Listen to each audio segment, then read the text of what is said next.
এই হাদিসের মধ্যে রাসূল 15টা অপরাধের কথা বলছে যে এই 15টা অপরাধ যেই দেশে বাড়বে ওই দেশে ভূমিকম্প সহ অনেকগুলা গজব আসবে। কয়টা অপরাধ? 15টা।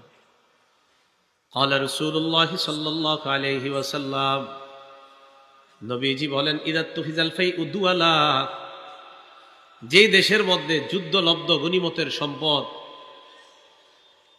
এই যুদ্ধলব্ধ সম্পদ গনিমতের যে সম্পদটা, এই সম্পদের মধ্যে যখন খেয়ানত করা হবে, এটার মধ্যে যখন উল্টা পাল্টা করা হবে, এটা একটা অপরাধ।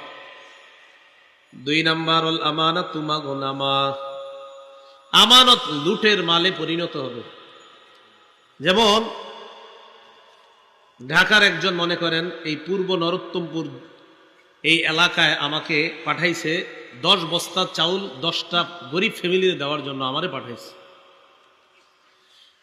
আমি এই 10 ফ্যামিলিকে আপনাদের স্কুলের সামনে একত্রিত করলাম, করার পর 10 ফ্যামিলিকে আমি চাউল দিছি, ঠিক 2 বস্তা দিছি 10 ফ্যামিলিকে, বাকি রইল কয় বস্তা? এই 8 বস্তা আমি মেরে দিছি।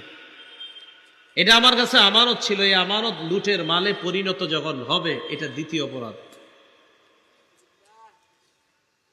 3 নাম্বার যাকাতু মাগরামা, যাকাতকে জরিমানা মনে করা হবে।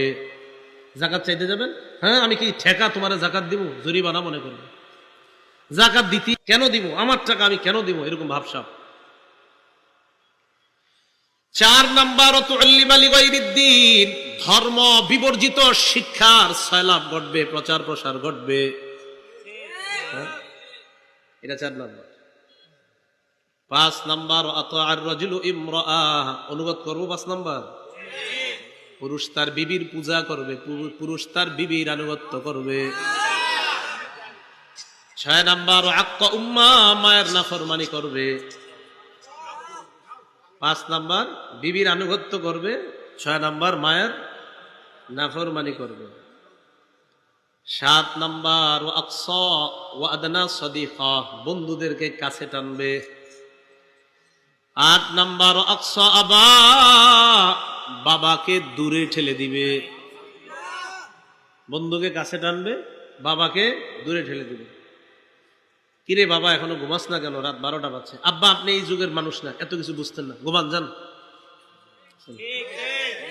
বন্ধুদেরকে নিয়ে আড্ডাবাজি করবে রুমে, তো বুড়া মানুষ 60 বছর বয়স এসে বলবে, কিরে ঘুমাবি না, এত রাত হয়ে গেছে।